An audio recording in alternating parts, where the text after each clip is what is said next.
उत्तर प्रदेश में सिंहों की दहाड़ से भाजपा क्यों हिलने लगी है? योगी को बचाना है तो मोदी को हराना है जैसा नारा लगा रहे लोग क्या सचमुच में योगी के हितैषी हैं? उन्हें इस तरह का नारा लगाने की जरूरत क्यों पड़ी? वह भी उस समय में जब मोदी की नामांकन रैली में योगी पूरे आत्मविश्वास के साथ मोदी के बराबर खड़े नजर आए।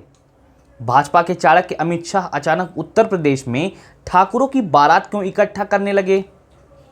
शाह की इस रणनीति को ठाकुर समाज के कुछ लोग ठाकुरों को बैलेंस करने के नाम पर योगी की घेराबंदी की रणनीति बता रहे हैं। तो क्या शाह सचमुच में योगी को निपटा देने की जमीन तैयार कर रहे हैं या उनके लिए यह कदम आत्मघाती साबित होगा? चर्चा खूब गर्म है। 5वें चरण के मतदान से पहले शाह की रणनीति को योगी समर्थक आखिर किस रूप में देख रहे हैं?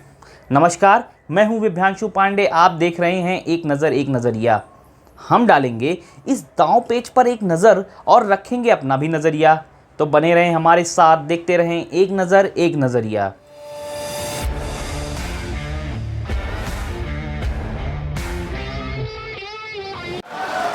योगी हैं उपयोगी। प्रधानमंत्री नरेंद्र मोदी ने मंचों पर यह बात यूं ही नहीं कही है, लेकिन क्या मोदी के शागिर्द कहे जाने वाले भाजपा के चाणक्य अमित शाह को यह सब बातें खटकती हैं?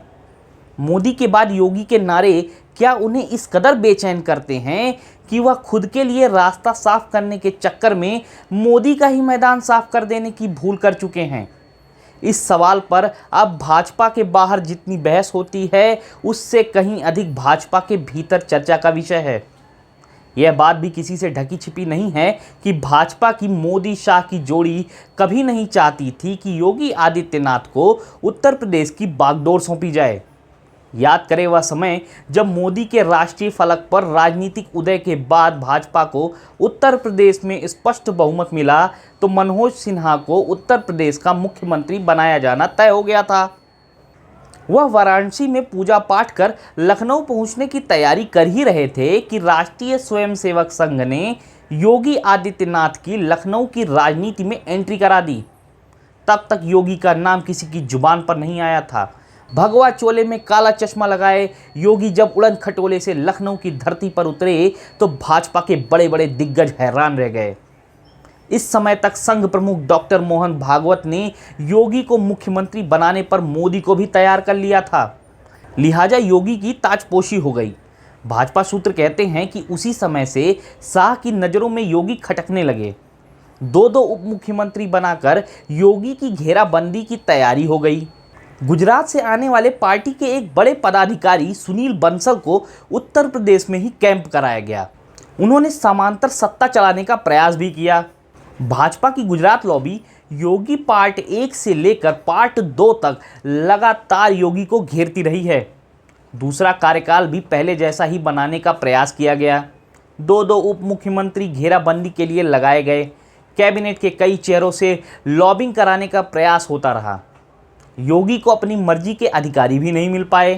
केंद्र ने जब चाहा किसी को भी भेजकर योगी पर नकेल कसने का प्रयास किया, लेकिन योगी तो योगी हैं। वह राजनीति का हर दांव पेच जानते हैं। उन्होंने कभी भी अपने ऊपर किसी थोपे हुए नेता या अफसर को हावी होने नहीं दिया। बीच बीच में योगी को हटाने की चर्चाएं तेज होती रही। कई अवसर ऐसे भी आए जब मोदी ने भी बेरुखी का संकेत देना शुरू किया। लोकसभा चुनाव की घोषणा से पहले मोदी जब गोरखपुर गए थे तो वह योगी के मठ या घर नहीं गए, बल्कि महाराजगंज के सांसद पंकज चौधरी के घर जाकर तमाम तरह की चर्चाओं की गुंजाइश पैदा कर दी। अयोध्या में श्री राम लला की प्राण प्रतिष्ठा समारोह की तैयारी में अचानक डिप्टी सीएम केशव प्रसाद मौर्य को सक्रिय कर दिया। मौर्य ने भी ऐसे संकेत देने शुरू कर दिए मानो उन्हें केंद्र ने कुछ महत्वपूर्ण आश्वासन दे दिया हो।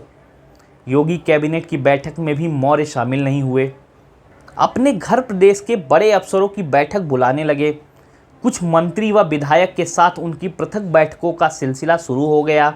लेकिन भाजपा सूत्र कहते हैं कि चुनाव से पहले योगी को हटाने का खतरा मोदी नहीं उठाना चाहते थे। इधर चुनाव शुरू होते ही शाह की रणनीति भाजपा के लिए आत्मघाती साबित होने लगी। पश्चिमी उत्तर प्रदेश में ठाकुरों की टिकट वितरण में उपेक्षा और गुजरात में क्षत्रियों के अपमान की बात उठने पर पश्चिमी यूपी का ठाकुर लामबंद हो गया। पहले चरण के चुनाव में इसका असर भाजपा पर दिखा। यह बात छिपी नहीं रही, पूरब तक यह बात पहुंचते देर नहीं लगी। इस बीच पूरब में भी क्षत्रिय नेताओं की घेराबंदी होती रही। बाहुबली धनंजय सिंह अचानक जेल भेज दिए गए। वह जेल से बाहर आए और पत्नी को बसपा से चुनाव लड़ाने लगे तो माफिया लॉरेंस बिश्नोई से उनके तार सुरक्षा एजेंसियों ने जोड़ना शुरू कर दिया। अचानक ही धनंजय सिंह शांत हो गए। बसपा ने टिकट भी काट दिया। क्षत्रिय समाज इस खेल को भी समझ गया और व्हाट्सएप ग्रुपों में यह चर्चा होने लगी कि योगी को बचाना है तो मोदी को हराना होगा। यह सच भी है कि उत्तर प्रदेश में अगर भाजपा हाफ हो गई तो साफ हो जाएगी। इधर शाह फिर भी चुप नहीं बैठे हैं। शाह ने योगी की घेराबंदी ठाकुरों की बारात के साथ जारी रखी है। योगी गोरखपुर से आते हैं। गोरखपुर से सटे बस्ती जिले की हरैया विधानसभा सीट से भाजपा विधायक अजय सिंह को योगी का समर्थक माना जाता है। चुनाव के समय अजय सिंह के ठिकानों पर ईडी की छापेमारी हो जाती है। इस झटके से विधायक अजय सिंह उबर भी नहीं पाए कि उन्हीं के विधानसभा क्षेत्र से सपा बसपा सरकारों में काबीना मंत्री रहे राजकिशोर सिंह की शाह ने भाजपा में एंट्री करा दी। उधर पड़ोसी जिले गोंडा और बहराइच में बाहुबली बृजभूषण शरण सिंह मंचों से योगी की नीतियों पर सवाल उठाते देखे जा रहे हैं। इन परिस्थितियों में योगी के समर्थकों ने ही गुजरात लॉबी को निपटाना शुरू कर दिया है। 5वें चरण में ऐसे संकेत गहरे होने लगे हैं। बहरहाल भाजपा के भीतर की जंग भी दिलचस्प हो चली है। अभी के लिए बस इतना ही। फिर मिलेंगे नए घटनाक्रम पर नए वीडियो के साथ। अगर आपको हमारा वीडियो पसंद आया हो तो अपनी प्रतिक्रिया से अवश्य अवगत कराएं। वीडियो को लाइक करें। चैनल पर नए हैं तो सब्सक्राइब करें। देखते रहें एक नज़र एक नज़रिया। धन्यवाद।